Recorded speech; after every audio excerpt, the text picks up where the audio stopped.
Welcome everyone to Coin New Yen Review channel. Before we dive into today's episode, don't forget to subscribe, like, and share so more people can discover us. Enjoy the show. My father brought a girl home after his divorce. I mistakenly thought she was his illegitimate daughter from an affair, so I began relentlessly bullying her every day, until her true identity was revealed. She was actually the daughter of my father's company boss. Fearing retaliation, I chose to flee in a panic. I never expected to see her again, but she had transformed into my older sister. She smirked and said, "Little brother, you've been well, haven't you?" My parents divorced when I was in my third year of junior high. I asked them why they split up, but their response was vague. Both told me it was due to irreconcilable personalities. A few days later, my father brought Liu Ryan home. I was obsessively reading novels at the time. My mind instantly conjured a heart-wrenching drama. I imagined my father entangled in an affair with his old flame, and that he had an illegitimate daughter. My mother, heartbroken upon discovering this, was shattered. She demanded a divorce. As soon as my mother left, my father moved his supposed illegitimate daughter into our home. It all clicked in my mind. My father was a company executive, always swamped with countless tasks. He brought Liu Ryan home and then left immediately. Liu Ryan clearly grew up with a silver spoon in her mouth. Even the simplest white dress looked uniquely charming on her. Liu Ryan's face carried a distant expression, yet her smile was polite and refined. She came to my room to greet me. Her outstretched fingers were slender as scallions. The faint scent of jasmine lingered at her fingertips. She introduced herself, saying, "I'm Liu Ryan." She asked how she should address me going forward. I grabbed her hand. Without a word, I pulled her onto my bed. I covered her with my blanket, rolling over her through the blanket playfully. The weather was stifling and hot. She was miserable under the thick blanket. Liu Ryan flushed with anger and embarrassment. Her muffled voice demanded, "What are you doing?" Feeling a rare moment of kindness, I lifted the blanket slightly. I declared, "From now on, I'm the boss of this house. You're the little sibling. You have to listen to me from now on." My face twisted with mock ferocity. My tone was deliberately harsh. Liu Ryan's cheeks flushed faintly. She avoided meeting my eyes. After hesitating for a long time, she finally asked, "Since then?" My bullying grew even worse, and with my father busy at work, he stayed at an apartment near his company. The nanny at home was well paid. Her sole job was to look after me. Though my father paid her salary, I was the real boss, and she ignored my bullying of Liu Ryan. The nanny turned a deaf ear, pretending not to see anything. She even covered for me. When I heard the school heartthrob planned to confess to Liu Ryan the day before, I slipped a pair of underwear into her pocket. The next day, I watched her face turn crimson. Unable to vent her frustration, she was a sight to behold. I laughed so hard I nearly fell over. I tossed unwashed socks onto her bed, forcing her to wash them for me. When Liu Ryan refused, I decrawled into her bed. I taunted, "Then your bed is mine tonight. You can sleep on the couch." When exams were approaching, I dragged a stack of practice papers to her room, demanding she tutor me. If she refused, I'd make the nanny pile cilantro into her food for every meal. I was truly awful. I lived like a spoiled young master for 3 years. When exams ended, Liu Ryan left. I lounged on the couch, tapping my foot while playing games, listening to my father ramble on the side. He praised Ryan truly lives up to being the chairman's daughter. She got into a top university with ease. Suddenly, the game in my hands lost its appeal. My father noticed my dazed expression. He smiled and said Ryan didn't get along with her family. The boss thought our home was perfect, since we have a child around her age, so he sent her here. I stared at my father, guilt washing over me. I stayed silent. Quietly, I stole my father's phone and posted a message on his social media. "My beloved son met with a car accident this afternoon and tragically passed away. May you rest in peace." My father was completely unaware of the post. For days, he went to work as usual, came home as usual, showing no signs of being targeted or punished. He even had a faint smile on his face, seeming in good spirits. But my days were far from pleasant. I had nightmares for half a month straight. dreaming of being scolded by ghostly enforcers. They berated me, "You're far from dead. Why are you burning so many paper houses and cars? You've disrupted our entire market. We've long despised you capitalists." I was scolded for days on end, both terrified and furious. My father came home from work, yelling into the house, "Kikyang, look who's here." I was so startled I nearly fell off the bed. Peeking through the door crack, I saw Liu Ryan following my father. My heart leapt to my throat as I glanced at the clock. It was past 1 p.m. Normally, I'd be out messing around by now. I clamped my hand over my mouth and hid in the closet. My father belatedly realized that I was usually out at this time. He froze for a moment, his eyes tinged with loneliness. He turned awkwardly to Liu Ryan behind him. "Sorry, Ryan. I forgot Heking is no longer here." Liu Ryan's eyes lowered slightly. She responded with an emotionless, "It's okay, uncle. You'll have to get used to these days." My father let out a dry laugh. His words sounded strained. "Of course I'm used to it. Ryan, don't worry about me. Heking and I were always apart more than together. These days are no different from before."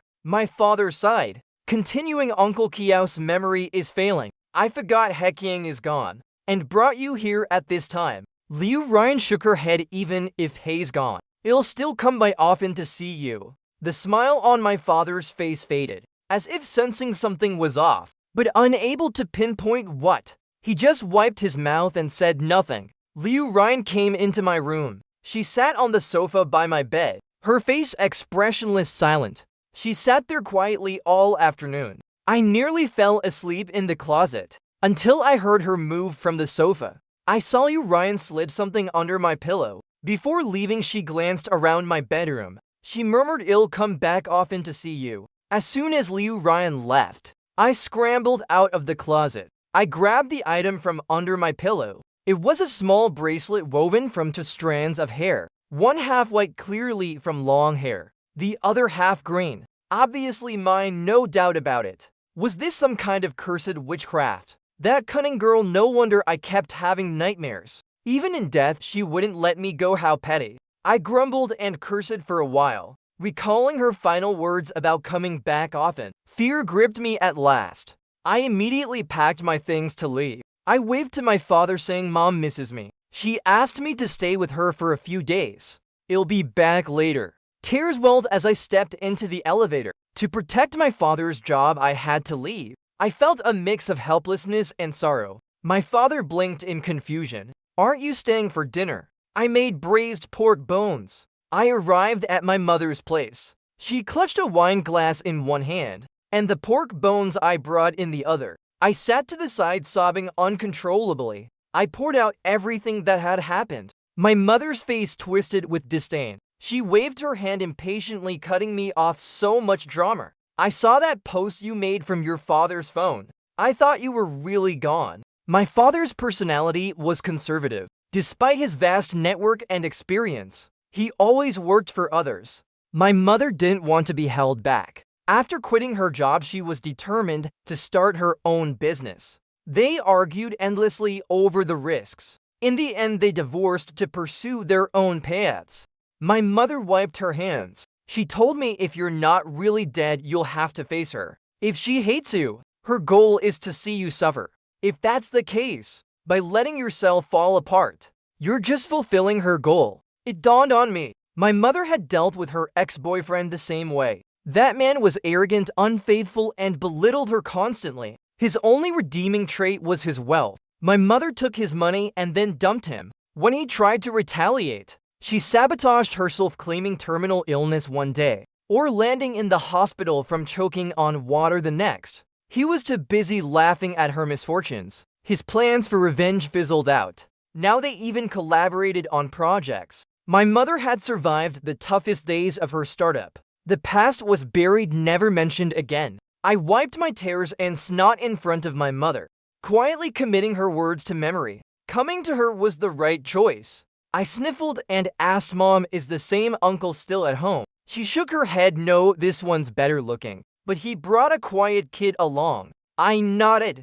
Just then the door opened. My mother set down her wine glass. She flashed a fake smile Ryan's back. Hearing that name, my scalp tingled. I locked eyes with Liu Ryan at the door. She had just come in from outside, still carrying the chill of the outdoors. My mother urged me to greet her Kikyang. This is Liu Ryan. She's a bit older than you. You should call her sister. Liu Ryan looked up at me, slowly drawling out the word brother. Liu Ryan finally brought up my father's social media post. I remembered my mother's advice. Stammering, I said I'd gotten a girlfriend. My father disapproved, so I ran away, then faked a car accident and fled out of town. As I spoke, I cautiously watched Liu Ryan's reaction. Her eyes narrowed. You got a girlfriend? I nodded. Before I could spill the rehearsed lies, I heard Liu Ryan laugh. She suddenly leaned close, our faces inches apart. Her thin lips moved as she spoke.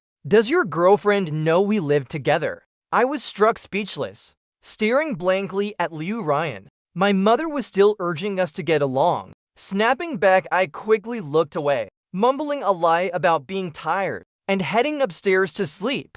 The moment I lifted my blanket in my room, my bed was covered in stacks of joss paper, scattered across the room by a gust from the window. My mind went blank. My mother sensed something was off. She came upstairs asking, "Don't you like that kid?" I nodded, then shook my head. We had some conflicts at school before. Our relationship isn't great. I lived with Liu Ryan for 3 years. When she first arrived, she was small and delicate, almost cute in a way. But then she started growing taller, becoming colder and more distant. I once saw her being bullied by a few kids. Liu Ryan kicked one down the stairs, her face dark and terrifying. That was the first time I saw her like that. That night I couldn't sleep, thinking of all the years I'd studied Taekwondo. I got out of bed and threw a high kick at the air, only to pull a muscle. I grimaced in pain for half a month. After that, I rarely went out of my way to provoke Liu Ryan.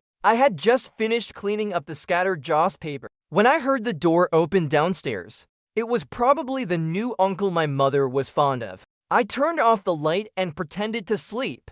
I wasn't used to dealing with those uncles. Since I'd already seen Liu Ryan, there was no need to keep hiding. I decided it was time to go home. After making up my mind, the next morning, I packed my things to leave. As I got into the car, I glanced back at the house. That morning, when I slipped the joss paper into Liu Ryan's room, no one was there. It seemed like she was deliberately avoiding me. She really must hate me. Last night my mother had comforted me, saying I was overreacting. Your father earned his position through skill, not connections. What's there to worrying about? I thought it over and realized she was right. With that, I felt more confident. I asked the driver to stop a bit away from the neighborhood, wanting to walk the rest of the way home. The driver complied. After getting out, I took a deep breath. Before I could fully exhale, a loud crash came from behind me, accompanied by the screech of tires against the ground. I turned to look. The taxi I'd just been in had been smashed out of shape by a black car. The driver inside was unconscious. Cold sweat broke out over my body. I'd gotten out less than a minute ago. If I hadn't suddenly decided to walk, the person inside, blooded and fate uncertain, would likely have included me. I shuddered involuntarily. After calling for emergency services, I hurried home. I called my father and told him what happened. He comforted me, saying, "Don't be scared. You're unhurt. That's what matters.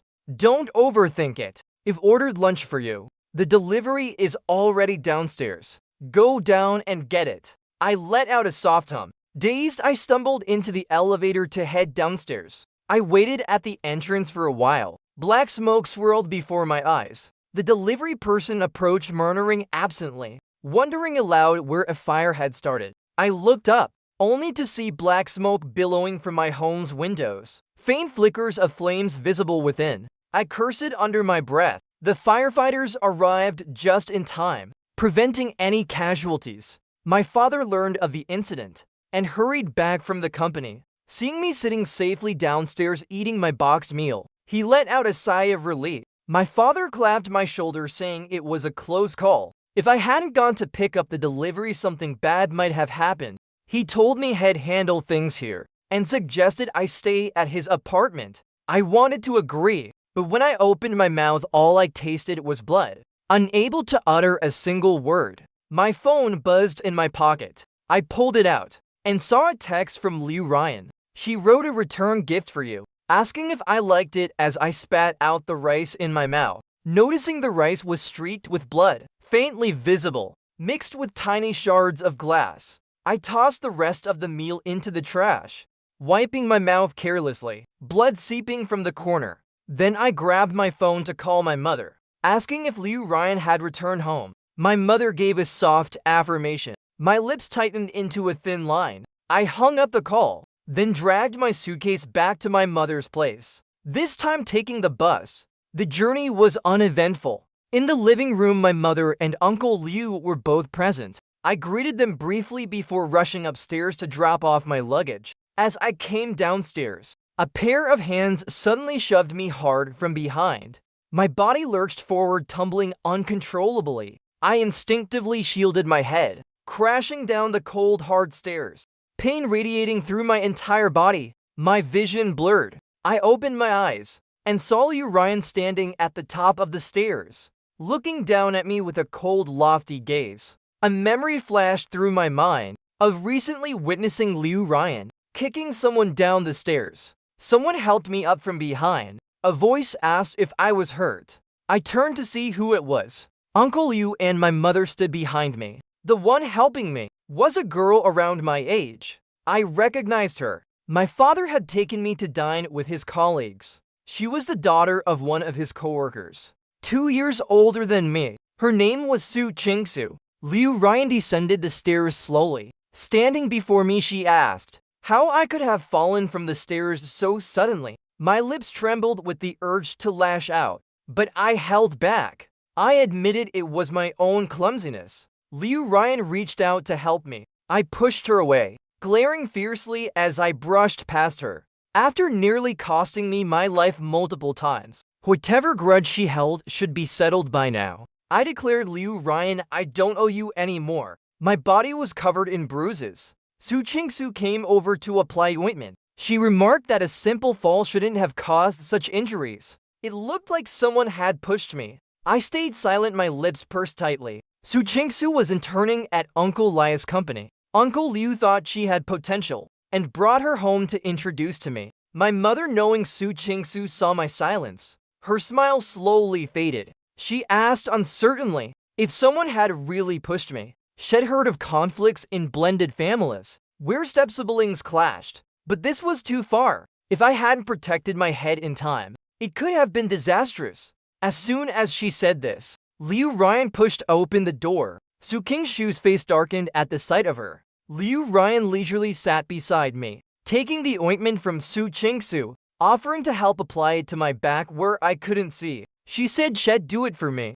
Su Qingshu's cheeks flushed as if realizing something. Her face turned a faint red. Liu Ryan glanced at her, saying my father was looking for her about a project she was responsible for. Su Qingsu had no choice but to leave. Before going, she reassured me not to be afraid, promising to return soon. As the door closed, Liu Ryan lowered her eyes, smiling as she asked what I was afraid of, mocking if I thought she'd eat me. She paused after speaking, then studied me closely. I flushed with anger, reaching to snatch the ointment from her, insisting I didn't need her help, claiming my girlfriend would be back soon. Liu Ryan grabbed my hand and pulled me into an embrace. She accused me of chasing away the boy who liked her, questioning why I could move on so easily and find a girlfriend without guilt, saying I owed her myself by all rights. I knew I was in the wrong, unable to find words to argue back. I'd known when the school heartthrob planned to confess to her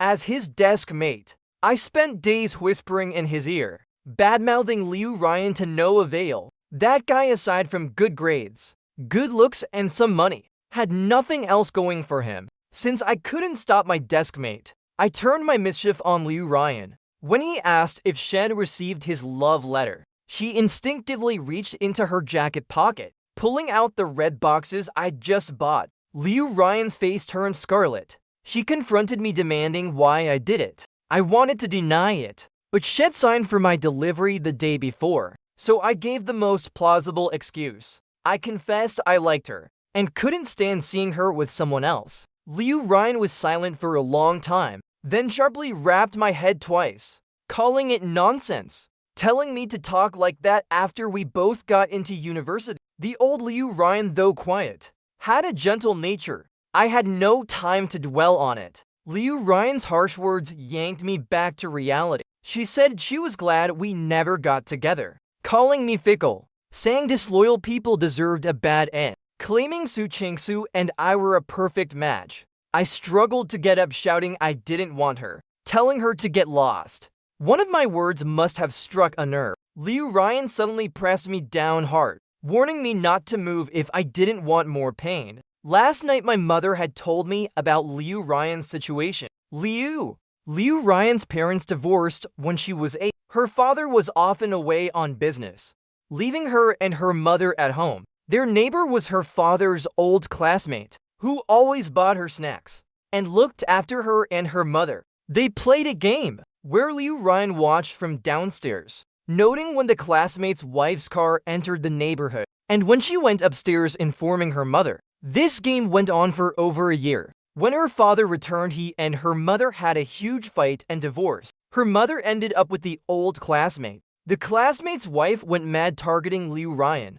causing a scene at her school, accusing her mother of seducing her husband. Liu Ryan changed schools 3 times. She grew to hate games and snacks, and resented her mother. Every time her father found a new partner, Liu Ryan would refuse to return home. I felt pity hearing about Liu Ryan, but after I sent Su Chengsu away, a flower pot fell from above, grazing the back of my head, shattering at my feet. Any pity I felt vanished completely. If this wasn't attempted murder, what was? A born villain. I no longer cared about the guilt I owed her, nor whether my mother would argue with Uncle Liu.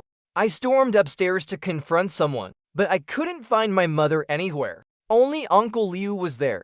He told me my mother had gone out, taking an afternoon flight, and wouldn't be back for 3 or 4 days. Uncle Liu leaned down gently, asking what was wrong. I pointed toward Liu Ryan's room, accusing her of bullying me, claiming she tried to hit me with a flower pot.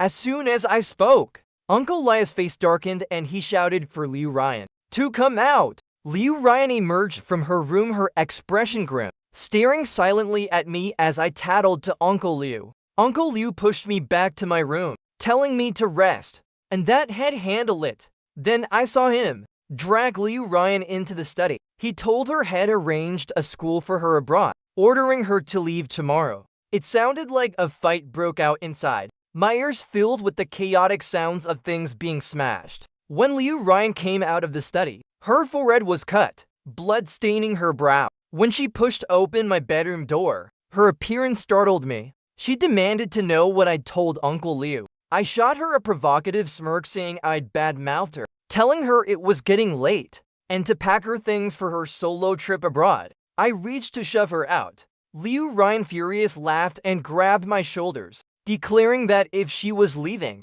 she'd take me with her. I felt sickened, raising my hand to strike her. Before my hand could land on her face, a sharp pain hit the back of my head, and I collapsed to the floor. In my last moment of consciousness, all I could see was Liu Ryan standing before me. I opened my mouth, but no words came out. When I opened my eyes again, I was no longer at home. The room had no windows. The door was tightly locked, impossible to open from the inside. I was both angry and afraid, pacing the room restlessly, cursing Liu Ryan under my breath, vowing to beat her senseless once I got out. I ranted and threw things, until I ran out of energy to be angry, leaving only fear in my heart. I swore I'd never tattle again, begging her to take her revenge however she wanted. I promised to break up with my girlfriend, pleading for her to let me out, calling Liu Ryan a great person, insisting she wasn't bad at all.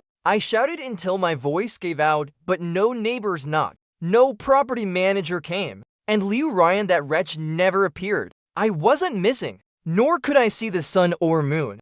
I lost track of how long I'd been there. I only knew I'd eaten all the bread in the fridge, starving until I saw stars, curled up on the bed, thinking I'd die like this. When Liu Ryan returned, she looked exhausted, as if she hadn't rested in days. I thought she'd already left for abroad, planning to leave me to fend for myself. In my hand, I clutched a photo of her I'd found in the corner. The photo had her face scribbled with turtles. I quickly hid it. Seeing Liu Ryan, I threw myself into her arms, crying until my voice was hoarse. I swore I'd never curse her again or tattle on her, begging her not to keep me locked up. Liu Ryan held me without a word. I fumbled over her, quietly slipping her phone from her pocket. When she didn't speak, I leaned up to kiss the corner of her mouth, asking if breaking up with my girlfriend would be enough. Liu Ryan closed her eyes, sighing deeply before pulling me away,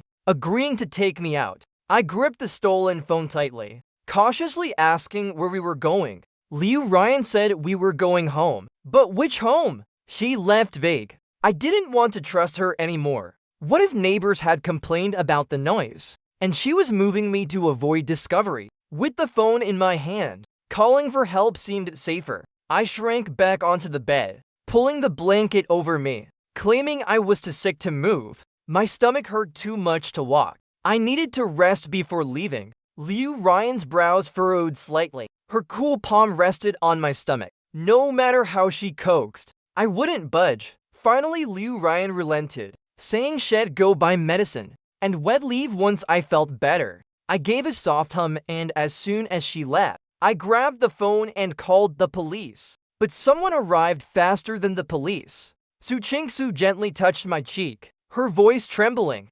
apologizing for the ordeal I'd been through. Tears welled in my eyes, but I held them back, refusing to cry in front of her. Su Qingsu took my hand and led me to her car. I glanced back and saw we were in the suburbs. The building looked old, unlikely to have many residents. I'd been in a basement all this time. Seeing sunlight again felt disorienting. I squinted, asking how she knew where I was. Su Qingsu sighed, saying my mother reported me missing, filing a police report, and asking around everywhere, checking if my friends knew my whereabouts. She'd been worried about me and rushed over as soon as she found a lead. She couldn't believe Liu Ryan could be so vicious. Su Qingshu's teeth clenched, her hatred palpable. I caught a glimpse behind me. I spotted a black car tailing us relentlessly. Su Qingsu cursed under her breath, saying Liu Ryan had caught up. She called her a lingering ghost, noting Liu Ryan's afternoon flight abroad, guessing she planned to drag me along by force. I stared silently at the car behind us. The driver's face was somehow hard to make out. I was curious about who it was, since my mother was so frantic filing a police report to find me. The first person to get a lead and rescue me should have been my mother, if not the police. Why was it her? Su Qingsu with no power, influence, or connections. Su Qingsu beside me tried to reassure me, promising she'd protect me. I glanced at her with a faint smile, asking who'd protect her. She was protecting me, wondering aloud who would keep her safe. I reached out, poking her cheek, grinning as I said her act was convincing. But her role was far from her true nature. The first time we met was at a dinner. My father arrived late. I'd gone with one of his subordinates. Su Qingsu gave me a sidelong glance, her eyes full of disdain, ordering me to buy her a drink, commanding me to pour her tea. After 2 sips, she looked at me with a sour expression, mocking that I took after my family, saying I was just like my father. When she asked me to fetch more tea leaves, she sneered that I'd picked cheap, shoddy ones, claiming I'd never amount to anything. When my father arrived, her expression shifted slightly. Su Qingsu claimed she was just joking earlier, but no matter how she tried to smooth things over, her high and mighty true colors were something I'd never forget. The car behind us suddenly overtook and crashed into us. The gentle mask Su Qingsu wore completely shattered. No matter how she screamed and roared, the airbags didn't deploy in time. I gave a small smile and then lost consciousness. I only had a concussion. A few days in the hospital would fix me up. But Su Qingsu wasn't so lucky. Glass from the windshield blinded one of her eyes. Her face was marred with countless cuts. 2 ribs were broken. Her right leg severely fractured. Her life was essentially ruined. Su Qingsu came to my hospital room in a wheelchair, her body wrapped in bandages. She claimed she ended up like this trying to save me, insisting I was responsible for her future. I looked her up and down with contempt, asking if she was worthy. That day downstairs when I got Liu Ryan's text, I already sensed something was off. I had Liu Ryan's number in my phone, but I'd saved it under Doggo. My father kept an ugly old dog at his apartment. That dog had its own phone watch. I jokingly saved its contact as Liu Ryan. How could a dog send me threatening texts? I checked the number again. Sure enough, it was unfamiliar. Someone had tampered with my phone. Someone was deliberately stirring trouble between me and Liu Ryan. I'd stayed at my mother's place the night before. My mother wouldn't touch my phone. Liu Ryan knew about the Doggo nickname. Shed called me childish for it, but didn't say much else. That left only one person. After much hesitation, I went back to my mother's place. Su Qingsu, who I'd never liked, was there too. Uncle Liu actually praised her work ability. I nearly laughed at Su Qingsu's father was a procurement manager, raking in bribes left and right. Her father had been too greedy. A new company product had issues, causing massive losses. He was about to end up in jail. Her father's reputation was notorious in the industry. Su Qingsu was his daughter. Uncle Liu must have been crazy to see her without bias. It was absurd. When I passed out, the injury was to the back of my head, but Liu Ryan had been standing in front of me. Uncle Liu, if he was as good as he seemed, Liu Ryan wouldn't have boldly taken me to the suburbs and locked me up. When Liu Ryan came to find me, I decided to take a gamble. I stole her phone, planning to call the police, leaving myself a way out. Then I told her everything I'd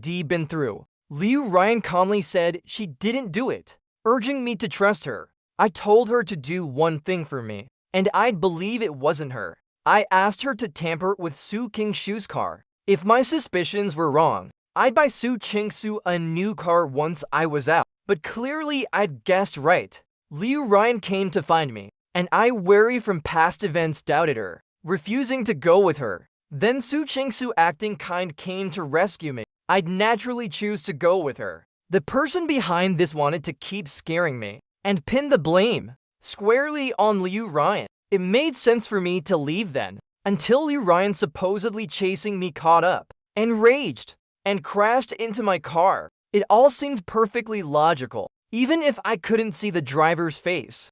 I'd assume Liu Ryan was behind the crash, but they didn't expect Su Qingshu's car to malfunction, and Liu Ryan knew exactly what had happened. As long as she had any sense, she wouldn't have crashed into that car. The driver was caught, but Su Qingsu refused to explain it that way. Like a broken jar, she reported it to the police, accusing Uncle Liu of attempted murder, claiming he orchestrated the crash and was involved in arson, malicious injury, and illegal confinement.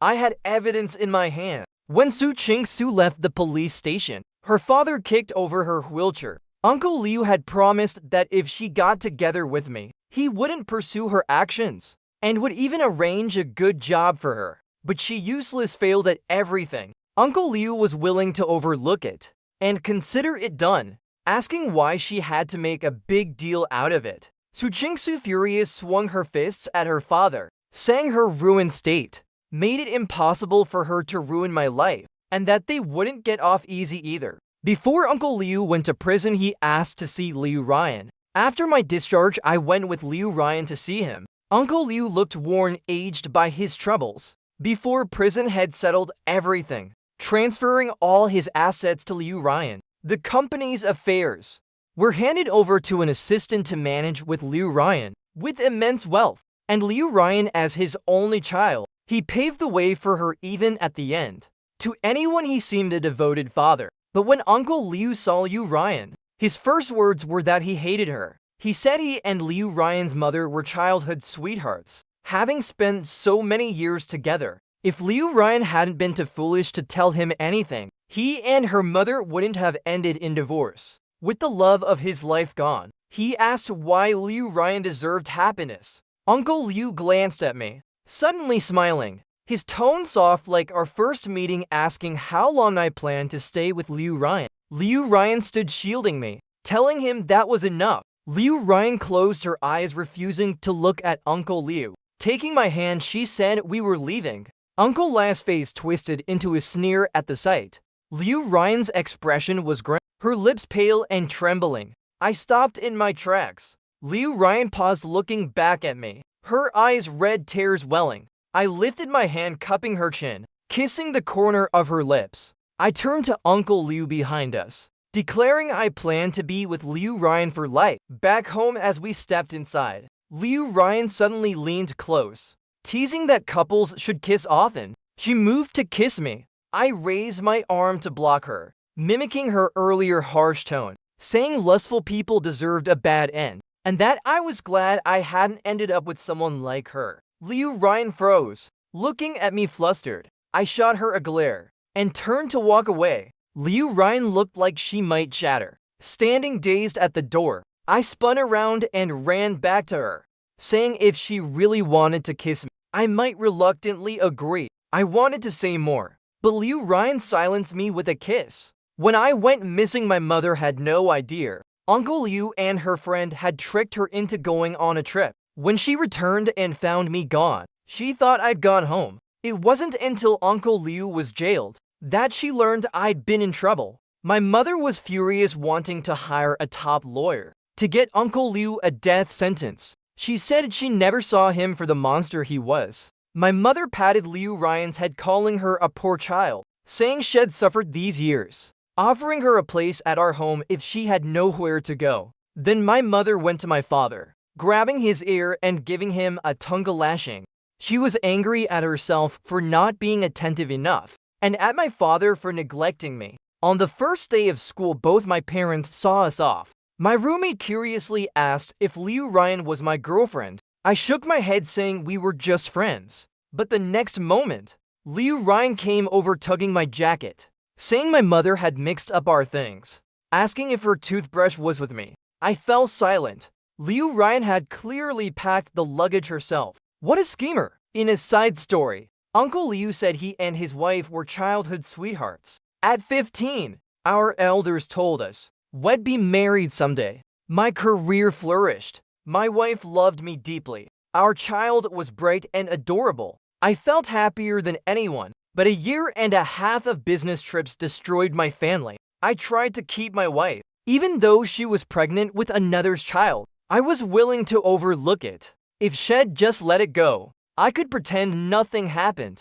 But she refused. When we divorced, she took nothing, packing a few clothes and leaving. Liu Ryan stood by, seeming not to understand what was happening. My heart burned with resentment, and I blamed it all on her. If Liu Ryan had told me sooner, I might not have ended up like this. The woman next door went mad. She didn't dare confront me, so she targeted Liu Ryan. Whether she hit Liu Ryan or caused a scene at her school, I pretended not to know, thinking she deserved it. But one day, Liu Ryan fought back. When that woman struck her, she stabbed the knife through the woman's palm. That woman was terrified and never bothered Liu Ryan again. Liu Ryan changed. The obedient, sensible child I knew was gone. I never remarried, but I never lacked for women. Each resembled my wife in some way, bringing me a shred of comfort. Though sometimes I'd recall her betrayal. Then I'd take it out on Liu Ryan.